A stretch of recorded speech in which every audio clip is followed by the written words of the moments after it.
Right, thank you all very much for coming. We are missing a few people, but we'll make a start. Okay, my name is Rick. I am a systems engineering academic in the UK. I work for a UK university teaching systems engineering. I'm also the INCOSE Associate Director for Education, which is primarily why I'm here today. And I'm the editor-in-chief of something called Bookcase, which is looks after the systems engineering body of knowledge, which may become relevant. I'm going to give you a brief introduction to why we're here. But first of all, I'd like David to stand up and welcome you all on behalf of our hosts, WPI. Thank you very much, Rick.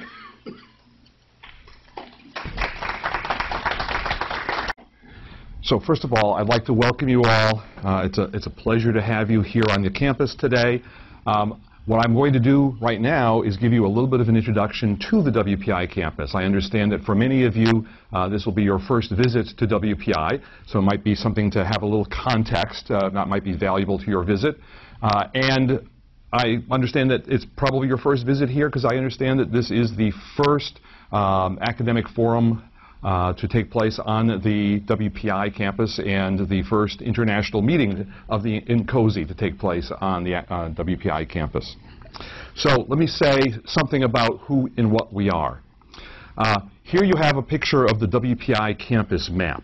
So far you've probably seen very little of it. In fact, if you can see my arrow, I am pointing to your location on the WPI campus map, which as you can see is in a far corner of the campus that we call the Gateway Park. I say far corner, but it's not that far. It's about a 7-minute walk to the center of what we call the main campus, which is this section over here. In circles, I have some of our newer facilities. The red circle is over the facility that you're on right now. You can see that you're here in a fairly new facility, which I'll tell you about in a few moments a bit more. But the circle has been recently revived, even though the building is a little bit older than everything else that I have circled. We've recently acquired some additional space in this building where it is our intention to move our robotics engineering program, which I'm going to say something about also in a few moments. Our newest building shown on the map is the multicolored dormitory over here that you may have spotted on the way in. That is what we call the Faraday residence, named after Michael Faraday, which I like to point out given the number of people I understand we have here from the UK today. It is named after Michael Faraday in part because of our respect for the essentially the founder of electrical engineering as we know it, but also it sits on Faraday Street, which was a recognition of Michael Faraday. If you take a trip down to the other end of the campus, our second newest facility is a parking garage underneath a playing field that we put in about a year and a half ago. And across from it is our new sports and recreation center of about 2 years ago. And circled here in blue is a very old building on our campus, which, as of this past Friday, we have approval from the Board of Trustees at WPI to tear it down to the ground and put up a new 5-story facility at that location. All of this to say that WPI is a rapidly changing, growing institution. This is the facility that you're in. This is the Gateway building. And one of the main purposes of the Gateway building is to house the research laboratories for our life sciences and bioengineering departments at WPI. That would include such departments as biomedical engineering, chemistry and biochemistry, biology, biotechnology, chemical engineering, the life sciences aspects thereof, and even life science aspects of physics. And next, we call this building Gateway 1. Gateway 2 sits next to it, housing our business school and our fire protection engineering department. And in fact, whenever I have this slide, I can't help but show one more slide. You see there's a little building tucked in over here with a big smokestack on it. You'll notice it as you're walking around near this building.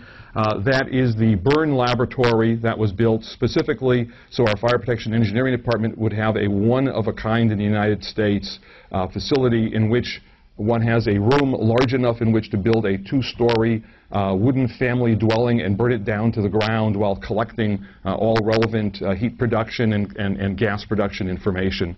And here you see a smaller test going on inside of it. These are some of the other recently constructed facilities to which I've referred, this being the Faraday building, this being the Sports and Recreation Center. That's the top of our new parking garage, and this actually is Gateway 2. What about WPI academically? We have 6 engineering departments, and as I'm the Dean of Engineering, I'm going to concentrate on the engineering part of the message, and since you're systems engineers, I will concentrate on that. We offer a grand total of 17 different degrees, ranging from the BS through the PhD level, coming out of these 6 departments. I've listed here the undergraduate engineering majors at WPI, majors in which one can receive a Bachelor's of Science degree at WPI. Very big picture, 4,000 students. And here I've broken it down into the engineering and robotics students. You'll notice we slice robotics off to the side. We don't consider it pure engineering. It's engineering and science. It is driven by our departments of electrical engineering, mechanical engineering, and computer science in an interdisciplinary troika. Because we felt that the only true robotics education is a systems engineering type of education, where we're training people to be able to cross between those disciplines, bring those pieces of information together, and design large-scale systems that then go out to specific majors in those various areas. I'm telling you this partly to explain that diagram. It's easier to explain to this crowd than it is to the usual group of parents why we don't consider it a pure engineering area.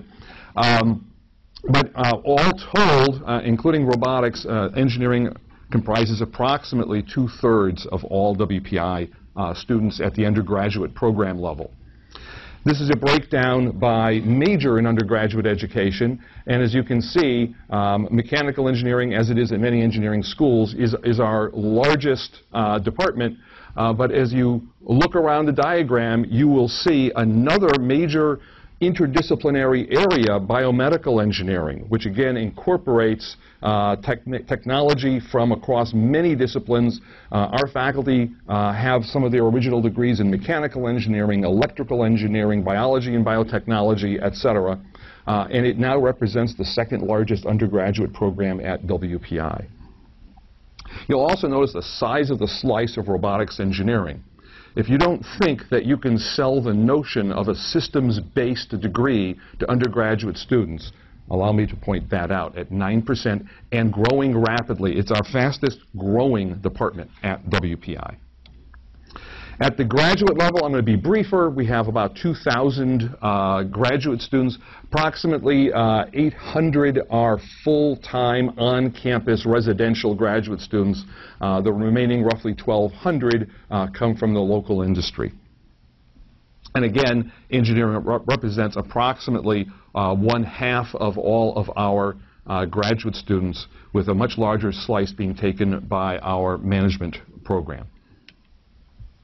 And again, a distribution of majors across engineering, and here we see that mechanical engineering, electrical computer engineering, and systems engineering are the behemoths in terms of enrollment at the graduate program at WPI. Hence our interest, hence why we have the level of participation that we have in the systems engineering world and bringing you all to this campus. I'm not done talking about WPI unless I give you one quick snapshot. And then I know, since I was given at max 10 minutes, I'll be off the podium in a moment in case my colleagues have any fear I'm going to launch into a long dissertation. WPI is very special at the undergraduate level. We have a very special form of education.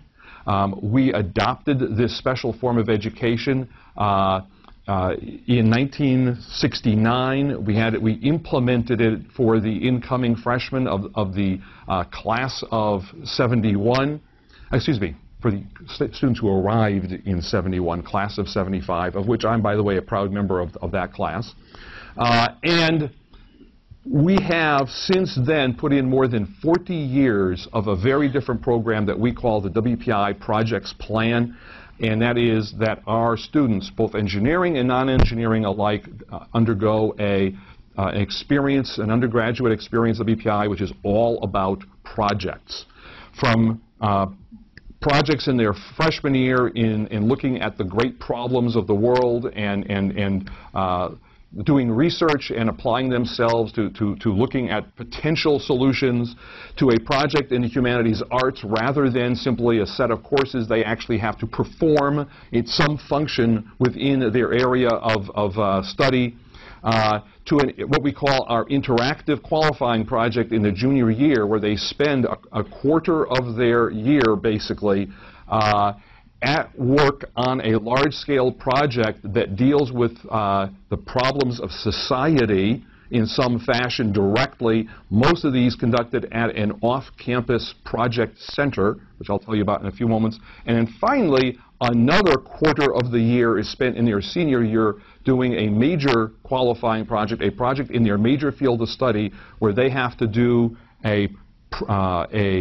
proposal of a problem to solve, research, design, implementation, testing, documentation, and presentation. Our students, to quote our employers, hit the road running when they enter the industry because they know how to immediately work in a team and do a project. I mentioned the fact that most of our students do their project off campus at a project center. In fact, we have more than 40 project centers scattered around the world. We have project centers in North and South America, Africa, Europe, throughout Asia, Australia, New Zealand, etc. And the little blue dots here represent our project centers around the world. This slide, I'll have to update, says 600 or more students per year execute one of their projects at one of our project centers. Actually, the numbers are in for next year. 800 of our 1,000 students in a class will be going off to a project center. Now you're beginning to get a feeling. There's a lot more. I can't compress it into a 10-minute talk. But talk to Fred Luft and your other colleagues from WPI while you're here to learn more about it. And in addition to the generic project centers for the various projects, I'll just pinpoint, and these are some of the projects that are specific to engineering that we have, again, around the world. And one last thing, and how is WPI regarded within the United States and within the measures that are applied to institutions such as ours? A ranking group called College Factual ranked WPI as number 6th in the U.S. in undergraduate education. This is an undergraduate-focused ranking. Number 6 in the United States in engineering, with specific departments ranking as high as 2nd place in undergraduate education in their specific areas. And just about 2 or 3 weeks ago, the Brookings institution came out with a new form of ranking. They had a number of different things that they ranked institutions on, but I like this one. Amongst 4-year colleges, 3 institutions, WPI amongst them, tied for 1st place as those institutions that provide the highest value added with respect to occupational earnings power, something very important to our students and their parents. My last slide, when I say that we're no stranger to systems engineering, I'll just tell you that we have a new president who has just finished serving her 1st year as president of WPI, Lori Leshin, who was formerly Deputy Science Director for Science and Technology at NASA Goddard, and absolutely no stranger to systems engineering. Last year, when I proposed that we go out and we find the funding for some chaired positions in systems engineering, she signed on instantaneously. She says, I can't believe that more institutions don't recognize the importance of systems engineering. NASA could have done nothing without it. So we also have somebody who stands behind us and will help us move into the future in the helm position. That is the end of my introduction. Welcome to you all. I hope you have an incredibly successful time here at WPI. I think that your notion of systems engineering for all engineers is very important. I've put forward robotics engineering as an example of how we embrace that here. We have many interdisciplinary programs at WPI because we embrace this concept of cross-disciplinary expertise and coordination and planning, which is all about systems engineering. Thank you.